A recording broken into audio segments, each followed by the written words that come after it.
All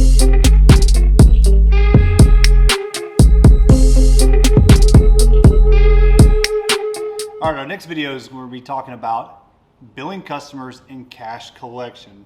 Now, we're going to mainly be focusing this on the residential and commercial side. We're not necessarily going to be talking so much about the government. So I want to talk, because a lot of you guys, again, you're probably going to start off doing residential.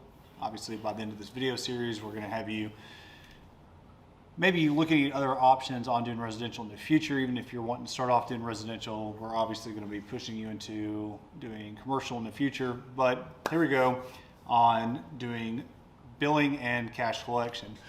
Okay, guys, one of the things that we've talked about in the past is finding your perfect customer. Sometimes it's okay to walk away from a deal, and there's going to be some customers that you think may not pay you, then don't do work for them. Because if you go down the process of going ahead and doing a roof for this person and you don't think you're going to get paid, just don't do it. Let it be somebody else's problem.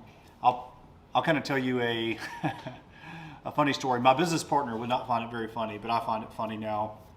The very first roof that we signed up, we were in a little town called Priceville, Alabama, and we had gotten this call from our Facebook page from this lady who wanted a new roof. So we go out there, and my business partner does an inspection on her roof. She's got hell all over her roof. I mean, it's a slam dunk claim. So I go out there, and since I had a little bit of experience doing the insurance claim process through another roofing company prior to us starting ours, I knew a little bit about what to do. Again, we didn't have a lot of experience. I think I've made this clear in our video series that we were not experts on this before we started this company. So the fact that 5 years later I can be making this video series about the success we've had shows that anyone can do this if you just apply the basic principles and you work hard and make smart decisions. So with my little bit of experience that I had, I knew that this lady was probably not the best client for us, and it was probably one we should just walk away from.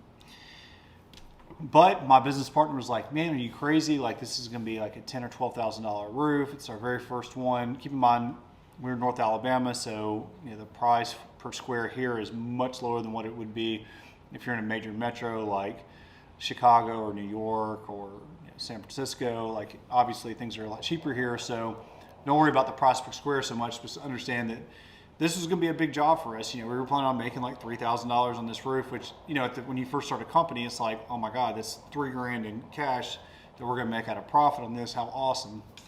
Well, long story short, the lady was a total kook, and she had shirts made up of our company. Like, keep in mind, we did not give her logos or anything. She just had her own shirts because we told her that we'd give her a $100 referral if she signed up a new roof with our company. It was a sales tactic we had heard that works.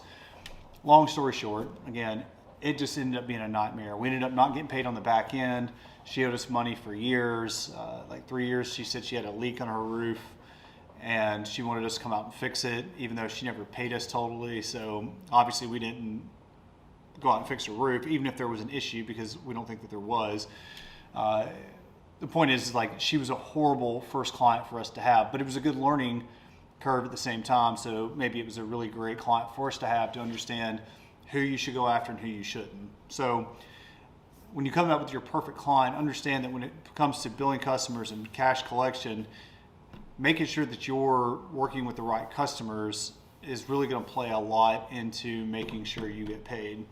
All right, so I know I've talked bad about doing residential roofing, and I don't want to be this grim reaper about residential roofing and stuff, but I will tell you, if you are going to be doing residential roofing, make sure you get contracts, and whether you're doing insurance claims or you're doing retail work, get money up front. Never, ever, ever just get money on the back end, because you are going to get screwed.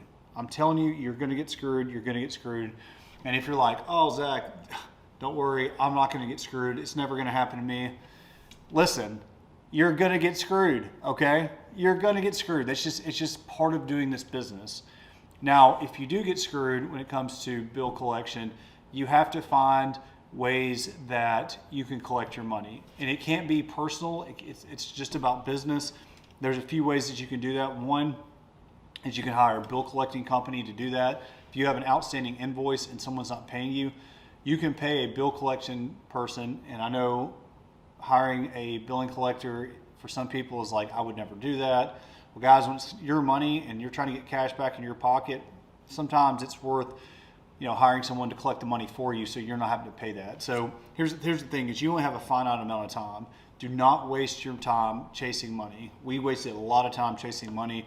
So if you get to the point where someone does owe you money for a project, you can do bill collection. So you can hire a credit card collector or a credit collector, someone who's going to go out to your outstanding invoices and collect.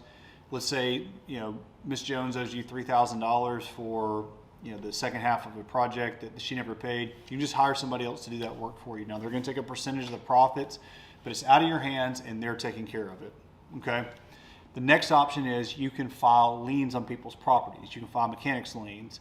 What you can't do is you can't go out and rip that roof off. And I'm telling you, there has been times where we have been over backwards for customers on the residential side, and they just turned around and screwed us and not paid us for hard work that we did, that we did our end of the bargain and they didn't pay. And we're a company with integrity and hard work, and we take care of people, and we fixed a lot of roofs that we didn't have to, that were outside of warranty, and we've done a lot of great things for the community and stuff. But there are people that will take advantage of you, and when they do that, you have to do the things like bill collection or file liens on their property. Now, what sucks when you file a lien on the property is you're not going to get paid right away. You're going to have to wait till that person sells their property, or they pass away, or somehow there's changes of hands to that property. But at some point, your company will get paid for that project. Okay, so do yourself some favors if you're going to do residential. Get very familiar with bill collection, and then also with mechanics liens. Okay, so I'm going to say this one more time before I move over to the commercial side. When you do residential roofing, whether you're doing retail or you're doing insurance work, you have to collect money up front. That's going to protect you just in case you don't get paid. If anything, just make sure if you're doing insurance work, collect the deductible in the first check up front.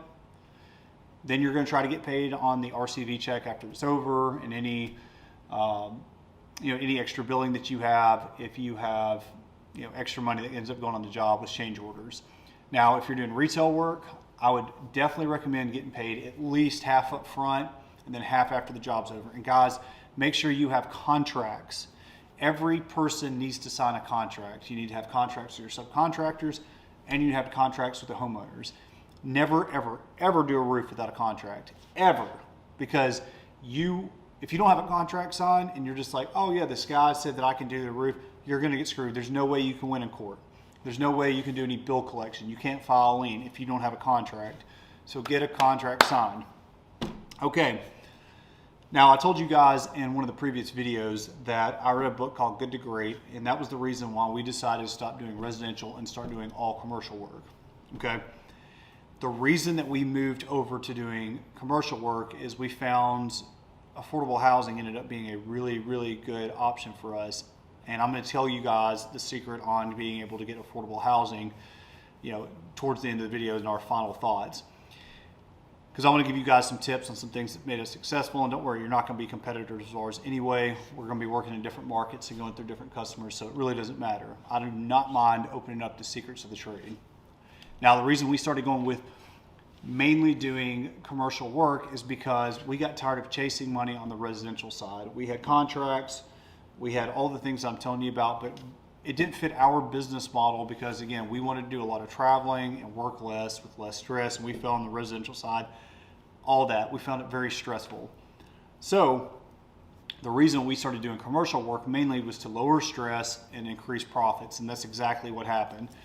So when you start doing commercial work, you're going to start working for large general contractors, and you're going to start working for direct property management companies.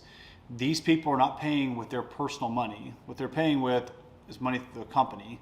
And that's better than if Miss Jones has the decision of paying you $3,000 or paying her light bill next month, she's going to pay her light bill. She's not going to pay you. And that's just the truth of the situation. So when you move over to commercial, now you're getting paid with corporate accounts. Now the difference is you get paid faster again on residential, and with commercial it's going to be a slower payment process. And guys, I want you to be very, very careful, and I want you to listen to me when I tell you this. Also be careful with who you do business with that are general contractors. There are a lot of general contractors that are looking for roofing contractors to do work for them. And a lot of times they will hire you to do a job and they will not pay you for 12 to 18 months to for your complete work, even if you have a contract in place. Because at the end of the day, their contract's going to supersede yours. I'm going to tell you a story. This happened to us. I'm going to tell you two stories, and you can take it for what it's worth. The first story is we had a company. We went to these affordable housing conferences. We got a client that we had started doing a lot of work for. Wasn't big jobs, but they were $30,000 to $100,000 roofs, which is pretty good at that time for us. And we started building a relationship with them. We started doing a lot of work for them. And there was a project that came up. It was like a $30,000 repair that we had done, or replacement. And then they found, while we were out there, we were inspecting another roof that was just, it was just totally messed up. They'd hired a company like 2 or 3 years ago. They put on a metal roof that there was leaks everywhere. And so we offered to do it at cost. We were going to tear off the metal roof, and they wanted to go back with asphalt shingle to match the rest of them. So we tore off the metal roof, went back with the asphalt shingle, and we tried to get it paid for by the insurance. And we said, if the insurance doesn't pay for it, then we'll just do it at cost for you guys because you've given us so much work over the last year. Pretty fair. What happened was I had a project manager that worked for us, and he did not get a contract signed with them saying that we were going to do that extra roof. And so when we billed them the additional $30,000, they said, hey, sorry, the insurance company never paid for it. You never got a contract signed, so we're not going to pay you for it. And we did that project at cost. So that 30 grand that we made on the other roofing replacement, we only really made about $10,000. So that entire project, we ended up losing $20,000, just like that. This was a project that we knocked out in a couple of weeks, just because they said, oh, well, sorry, you didn't get a contract signed, so we're not paying. And this is a company that we had met personally. We had a personal relationship with the owner. We had a personal relationship with their president of their property management side. Like, we felt like this is somebody that we were doing negotiated work for. We had hit that last section with them, like getting the good stuff. And they turned around and screwed us because we did not get a contract signed. So that was a lesson learned for us. We turned it over to collections, never got paid on it. That's just, sometimes when it comes to business, that's just how it is. Another thing is we did a project down in Miami. It was a large, it was a $330,000 contract replacing some roofs in Miami-Dade County. It was our first project that we did in Miami. And long story short, again, I had a project manager that worked for us, had a ton of experience.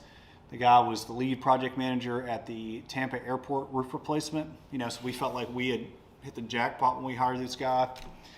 And he's managing the project, and he ends up overpaying for subcontractors. Then he just disappears off the face of the earth. I'm living in Mexico at the time. My business partner's in Colombia. We had an office manager in Alabama, and we got a project going on in Florida, and all of a sudden he just disappears. We don't know though, okay? We don't know this happens. So I have to fly from Mexico City to Florida to find out what in the hell just happened. He had been paying our subcontractors because we didn't pay attention. We had a guy we trusted. I found out after they did 4 buildings that they were paying almost $200 a square on labor for for multifamily asphalt shingles, $200 a square when the agreed price was $120, and we had overpaid on them. So that happened. I got all that fixed. There was a bunch of change orders that were supposed to be put in that were never put in. So the general contractor didn't approve the change orders because they were supposed to be done prior to starting construction. We ended up breaking even on that job just because I went and I started personally managing the project. We ended up breaking even, exactly what it cost us, exactly what it made. And keep in mind, we don't break even because your general liability, your workers' comp, all that stuff's based on how much is getting paid out, what your yearly gross sales are. Point is that we still lost money on the job. And then the general contractor paid us, they were paying us progress payments per building, but then when we got finished, we didn't get our last check for like 6 months. So they paid us like 270 or 300,000, and then they owed us 10% for the retainage. The retainage didn't get paid out until about 18 months after we started construction. 18 months after we started construction when we got paid retainage. It only took us like 3 months to do the project. So we didn't really get paid retainage for 15 months. So we were just out $30,000. That was money that, again, we lost on. That wasn't even profit. That was losses we were trying to make up. And I'm telling you, that project almost bankrupted our company. So I want you to be careful as you work into the commercial side, because some of the things that we're going to talk a little bit about are line of credits and credit cards here in one of the upcoming videos. But just because that job was so bad, it really, really screwed us. So what I want you guys to take away from this video, because again, this video series isn't telling you exactly how to structure your company and make it exactly this way. This is advice coming from someone who's done it. When you switch into commercial, there is a lot more success that you can have in it, but you have to make sure the contracts and your bill collection is spelled out. Never, ever, ever take a job where it's not exactly in the contract what you're supposed to get paid and when you're going to get paid it, okay? And even if you do, understand that a general contractor or a property management company, at the end of the day, you can take them to court by the time you pay all the attorney fees and the court costs and stuff like that. Sometimes it's just better just to walk away and wait. And I hate telling you that. So as you transition to this commercial side, be careful with who you work with. Do your due diligence on the company you're going to do business with. Make sure you have a good lawyer in place that looks over the contracts. And if there's an opportunity for you to be the general contractor that gets paid directly through the property management company, go that route.